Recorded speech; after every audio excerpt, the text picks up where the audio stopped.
Hello everyone. आज की video में हम जानेंगे कि किस तरीके से ओल्ड आउटडेटेड लॉस और अनक्लियर लॉ के कारण किस तरीके से कोई जेन्युइन पर्सन भी अपना क्लेम लूज करता है और आज इंडिया को यूनिफॉर्म सिविल कोड की कितनी आवश्यकता है। मेरा नाम है advocate Abhishek Gilke. I am practicing lawyer at Madhya Pradesh high court Indore. Case का नाम है Kamla Neti versus special land acquisition officer.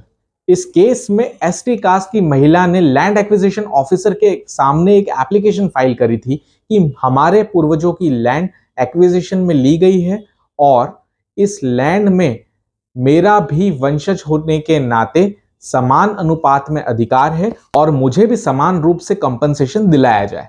जो लैंड एक्विजिशन अथॉरिटी द्वारा इस आधार पर खारिज की गई कि according to Hindu succession act itself under section 2 subclause 2 Hindu succession act is not applicable on members of scheduled tribe community, therefore that women has no right under Hindu succession act to claim equal compensation for the acquisition. That order was challenged before the high court, where the high court also sustained the same order.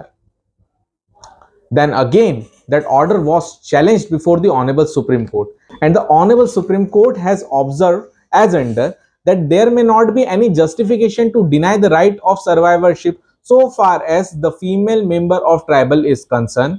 When the daughter belonging to non-tribal is entitled to equal share in the property of the father, there is no reason to deny such right to daughter of tribal community. Female tribal is entitled to parity with male tribal in intestate succession.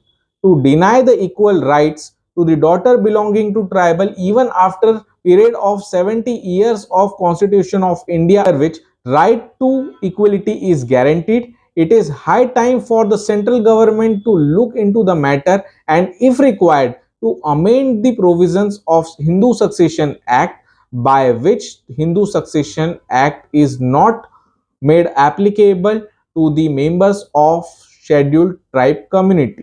And on the same hand, Honorable Supreme Court also dismissed this petition, stating that equity cannot take place of the law.